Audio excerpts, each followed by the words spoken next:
Hello and welcome inside the Chris Evans Podcast, a part of Second Banana Media. Joined today with Guthrie Wrestling coach Jadon Davenport. And coach, before last time we talked, we were getting ready for that big district duel with Kingfisher, McGinnis, and Piedmont, looking for a third straight dual meet, and didn't quite get there. Piedmont gets the nod and will advance to the dual state. Yes, they will, and how heartbreaking it is because we know we don't like our Wildcats around here, and so it's really hard, tough pill to swallow. Yeah. That duel was, but we got to build on it and get ready to go into the state tournament, and we can look at it as a moment that we can grow and build from, and go capitalize on trying to win the state title on a tournament setting, but.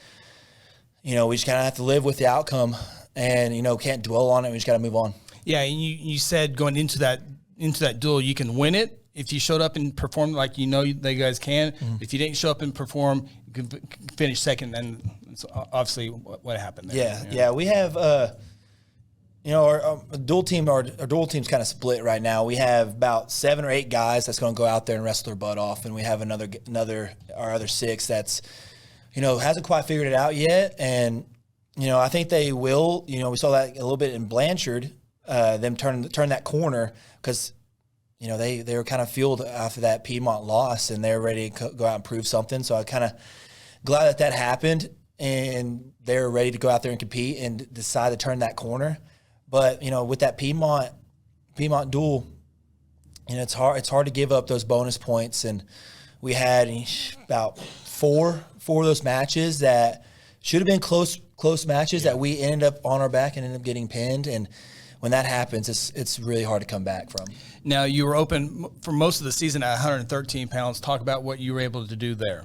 Yeah, we weighed in Caden and Chelly at 106, and we ended up bumping Chelly to 113. She went and fought her butt off, and we did that last year in dual state. And she was able to hold on and push us into the dual state finals. And we had the same game plan against Piedmont. And, hats off to her. She battled her butt off, and she does every single time, day in and day out. She will always give everything, always 110%. Has one of the biggest hearts on the team. Yeah, she really does. And I kind of wish that she can legitimately be our 13-pounder because, that'd fix a lot of problems. But she went out there and ended up giving up a fall with about 30 seconds left. But, you can't, get after her because she fought her butt off with up a weight class wrestling guys. And their coach had a smart decision, decided to start cutting her and had to go feet to back. And they ended up doing that. And they ended up getting a fall, which is a big thing in that duel, especially at that moment. And then, it was kind of went downhill from there. I've known get to know you last couple of years. I know this Piedmont duel district duel was a couple of weeks ago. I know it still burns inside, but what did you see from your kids? They were heartbroken. They really were, and I went and got into their butt and chewed them out because I told them that this is how this duel was going to be if we didn't show up, and we didn't. So when we got back, so they were heartbroken, and they really wanted to make it to the dual state, and I know that was a goal of ours, but we knew it was going to be tough. And so when we got back, I kind of had to play, good cop and talk them off the ledge and tell them how we can still go out and win a state title. That's not done. Yeah, we can't go win a dual title, and that's been a big goal. But there's been a lot of teams go out there and win a tournament title and not make it to dual state. Because we have our guys that's ready to go out there and compete. We have our 7, 8 guys that's hammers that's going to go punch their ticket and be state placers and be state champions, and we can still go get the job done and win a state title. And we'll talk about the homecoming duel with Blanchard here in just a second. But the wrestling season is not over with.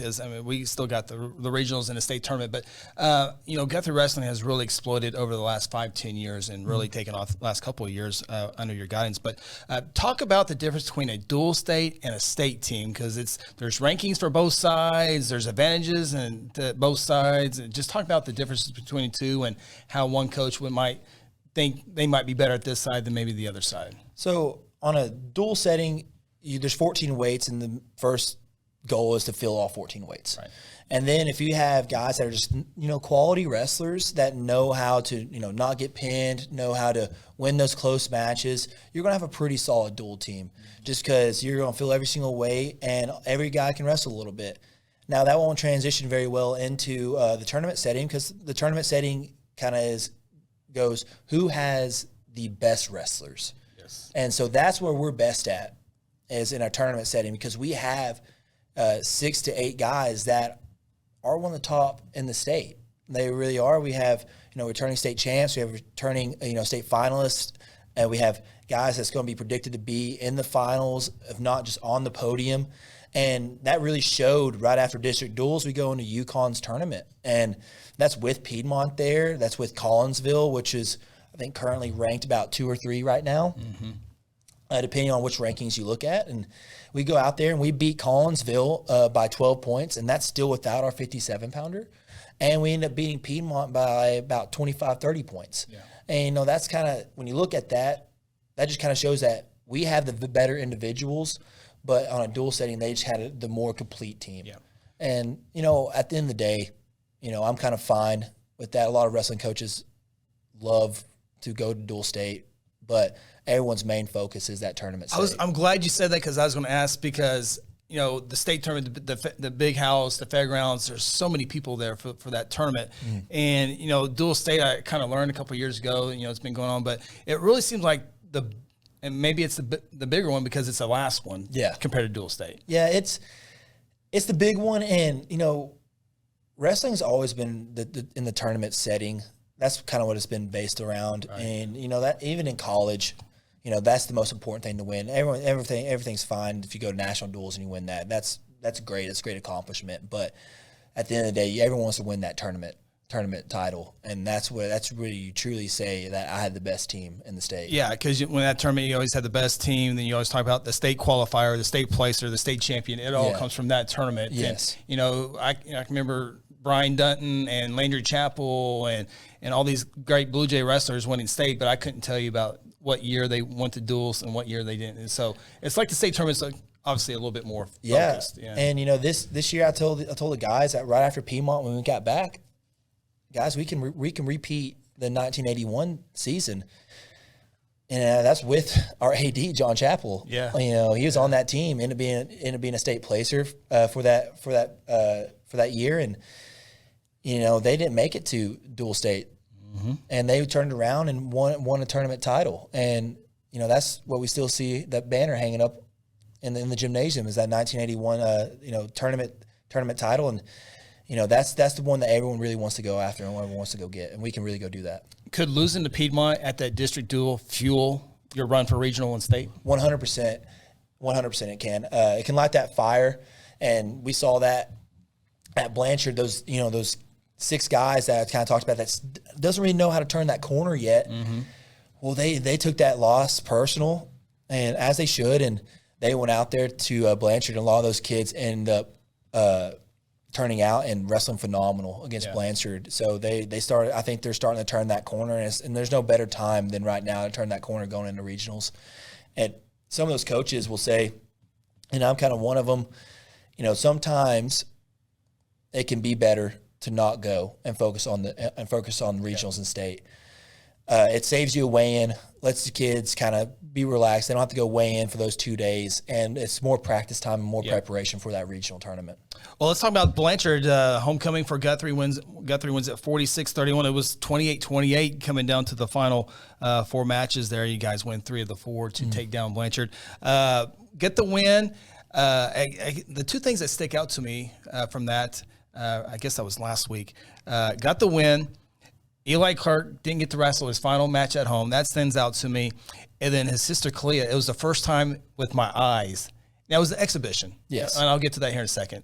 But it was the first time I ever saw to lose in person, in person. Now, it was an exhibition. I mean, she was homecoming queen, all that good stuff. Wrestlers approach exhibitions different, right? Yeah, they do. Completely different, right? Yeah, they do. It's the same way of kind of, football, basketball going into a scrimmage.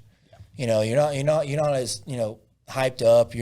It's not normal. It kind of feels a little different. But at the end of the day, we have to go wrestle. Yeah. And we have to compete like we know how to compete. And that girl competed well. I mean, it looked like she knows she's been around. She did. She was ready for that match, and she really wanted that match. And, Clea had a lot of distractions with homecoming, and you know, I don't know. I being think she still had the different. fake eyelashes on. Yeah, at the she time. did.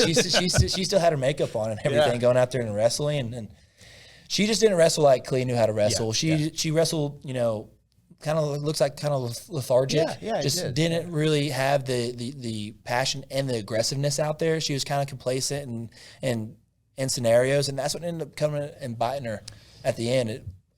With the last 10 seconds when she got thrown, she was just kind of got lazy in those positions. And, you know, that's not the Clea that we know. Right. And, but I can always sit there and say, like I told Clea, it's better that happened now than at regionals. And we can always learn from that. Yeah. You know, everyone's beatable. Everyone, especially in this sport. Your brother spent 5 good minutes with her right after that. Is this basically what he was telling her? Yeah, because Jeremy and I has been in that situation before. Yeah. And, you know, Jeremy, When you're the best, they come after you. They come at you. You're going to get Exhibition or not? Yes, you're going to get everyone's best. Yeah. Everyone's best, no matter what. And, you know, Jeremy's been in those shoes, you know, being a 4-time state champ. What people don't know is Jeremy only lost 4 times in his whole high school career. And He can name them all right off. yeah, and the crazy thing is 2 of those came his senior year. Wow. Yeah, and that's when and you know, it kind of lets you kind of realize that, man, I can't be complacent in my training, and I'm going to have to, you know, dig deep because everyone's hunting for me. You have a target on your back, and everyone's chasing you. And that's got to be so much pressure on athletes. And a lot of good wrestling athletes can put that behind them because there's a lot of guys who win 4, you know, you won 3, your brother won 4 the state championships. But, man, just that one slip up. I mean, I can be 30-0, but that one slip up at regional, that one slip up at state can take away what you had built up in your career for this moment. Wrestling is a tough sport when it comes to that. Yes, it is, and it's very personal. It's a very personal sport. Very personal, It's because it's mano a mano. Yeah. But you're exactly right. There's a lot of pressure going into that situation of being the top dog, being undefeated, and you know, some of those guys, sometimes it's better to just, you know, eat that L, and where you don't have to worry about that, you know, perfect record anymore, and you can go out there and wrestle free. You know, we kind of talked with Eli about that at the Yukon. You know, he wrestles the kid that's, you know, 20th in the country, wrestling a great match, ends up losing. And, you know, he kind of, afterwards we talked, and I know he was down on himself because no one likes to lose. This is not in this sport. No one does. And because it's so personal, and it's a big pride thing. Yeah. And we sat down and we talked, and he kind of sat there and realized, he's like, you know what? It's better to get that out of the way because now I don't have to think about it anymore. Yeah. You know, because that's always in the back of your mind. When you're undefeated, you always have that in the back of your mind. Like, when is that match going to come? Like, you're always worried about Am I ready? losing. Am I ready? Yes. I'm ready to go. And then once you eat that and to get it out of the way, now you kind of feel like a weight's been lifted. Yeah. And I wouldn't be surprised if, I mean, Eli doesn't come out and Clea comes out and just dominates the rest of the season, and it's like a whole different wrestler. Yeah, no doubt about that. So talk about regionals coming up. Tell us what that looks like and how many qualify. You think you can qualify? And, you know, there's, you know, been consistently at 13 of the 14 weights, but just give us a little preview of what your expectations for regionals. You know, my expectations never change. They're always going to be high. Yeah. They're always going to be high. But we can take every bit from 7 to 10 guys into the state tournament. We really can. How many would you feel comfortable to take the state that you could win a state championship with? How many usually take? Well, it kind of depends on how those individuals finish out. Okay, the scoring. It kind of depends on how they finish out. With our 7, we can go win it. Okay, we can because out of those 7, we should put about 4 in the finals. Okay, yeah, because Caden's predicted to be in the finals. Eli's returning state champ. Braden's predicted to be in the finals, and we also have, you know, Wesley and Nick Herendine that's sitting right there on the cusp that can probably find themselves in the finals as well. And then that's not even counting with Bryson predicting to be a state placer, Gabe returning qualifier at 57. And then we sit there and add Eli Maroney goes out there and wrestles a great Carl Albert tournament, which is basically the regional preview, and he ends up getting 4th. And 2 of those kids being East kids that finish above him. So he could find himself being that 3rd or 4th place, going into state tournament as well. And then we sit there and Tyler Gaddings is turning a corner right now. He's wrestling phenomenal in the room, and he's one of those guys that came out there at Blanchard and ended up burying a kid in the cradle and getting the fall for us. Yeah. And then also a big one would be we still have Allen, Luke, and Colby that also could squeeze in. I mean, I think we have all of our guys can find themselves into the state tournament. I think they can. It kind of depends if we want to go out and wrestle. Yeah. One kid, Caden Herndon, your 106. I mean, he gets out there. You can tell he's been on a few mats before. Oh, he's gosh. just so much energy. Yes, he's a ball of energy. And he got to go twice at Blanchard. Yeah. One exhibition. Yeah, one exhibition match at the end to their best kid. Yeah. He's returning, I think, state placer. I think he got third last year. And he's a great wrestler and really wrestled that match, a phenomenal match. Only gave that one up by like 2 points. So yeah. he's a great wrestler, fun to watch, super athletic. Jeremy's kind of taken him on his wings and worked some of that slick duck under stuff that you get to see out there. That's kind of flashy. That kind of makes you go ooh. Yeah, those are that's all coming from Jeremy over there, hitting those slick moves that kind of makes you gasp and go, wow, that was nice to see. My scoring's 4-1 with the star. It's 7-1 with the star. Yeah. The ooh moments there. Yes, so yes. Yeah, he's definitely fun to watch. So what's the routine? I mean, is it like, between now and regionals, is it 90 miles an hour and a 70? You come back a little bit? Yeah, so every single year going into February, we always want to peak at the end at our Yukon tournament, like close to peaking, and then we ramp up our workouts to where we are peaking about next week. That's where we want to be peaking at our best shape is next week, and then we will actually start dialing it back the week of regionals, because anybody that's been in sports, you're not going to get in any better shape in 3 or 4 days. Yeah. It's just not going to take. It's a longevity thing with your shape, and that's what we've been working on all season. And those last week going into regionals, it is all about just being healthy. Yeah. So healing any bumps and bruises that we got from the season or from our intense workouts. I mean, we've been grinding real hard this week and last week, and we'll continue to grind next week of going really intense practices. And like I said, we'll dial it back the week of regionals and just kind of heal our bumps and bruises and get our weight down. It's all going to be about healing and weight management at that point. Final note that I have, Coach, the Little Leaguers went up to Tulsa and they did. competing. A couple state champions came back. Yeah. They went out there and scrapped it. I can't say – all I have is nothing but good things to say about that youth league. Phenomenal coaches, phenomenal kids that's eager to compete. And me and my brother sit there and we've talked about it, about how bright Guthrie Wrestling is in the future. And, we're going to be one of the most dominant programs in 5A, not just in 5A, but in all classes when those little cats get up there, man. Yeah. They can scrap, and we've been down in the room, and they're mean, they're physical, and they're ready to get at it. So that shows all the respect and all their accomplishments to, Sean and all of them at the youth league that's preparing those little kids, and I cannot wait to get them at the high school level because we're going to be damn good. Yeah, a lot of those kids, they're up here at the high school level now, but now there's more numbers. Yes, way more numbers from when these high school kids were little. Now, I mean, this exploded. Yes, it's been massive. I think my first year here, that would have been about 3.5 years ago. We had about 35, 40 in the youth league, and now we're every bit from 90 to 110. Yeah. I mean, it's more than doubled, and me and Jeremy just kind of sat there and joked around and said, let's just hope that all those kids are at different weight classes. And they don't, especially at 113. Yes, and let's try to get a 13-pounder out of those kids, and that's the main goal. It's like let's just hope that all those studs don't all end up in the same 2 weight classes where we're sitting here fighting that battle. But that's still 6-7 years to come. Yeah, congratulations to those little guys and Sean Silvas and all the coaches that help Guthrie Little League Wrestling Guthrie. So, well, Coach, we appreciate you always stopping by. Yeah, thanks for having me. Yeah. Third time was a charm here today. Yeah, third time's a charm. I mean, we had a little mess-ups at the beginning. And you won't know anything about that. So, all right, Coach, thanks for joining us. Yeah, thank you. For Guthrie Wrestling head coach Jadon Davenport, I'm Chris Evans. We'll talk to you next time.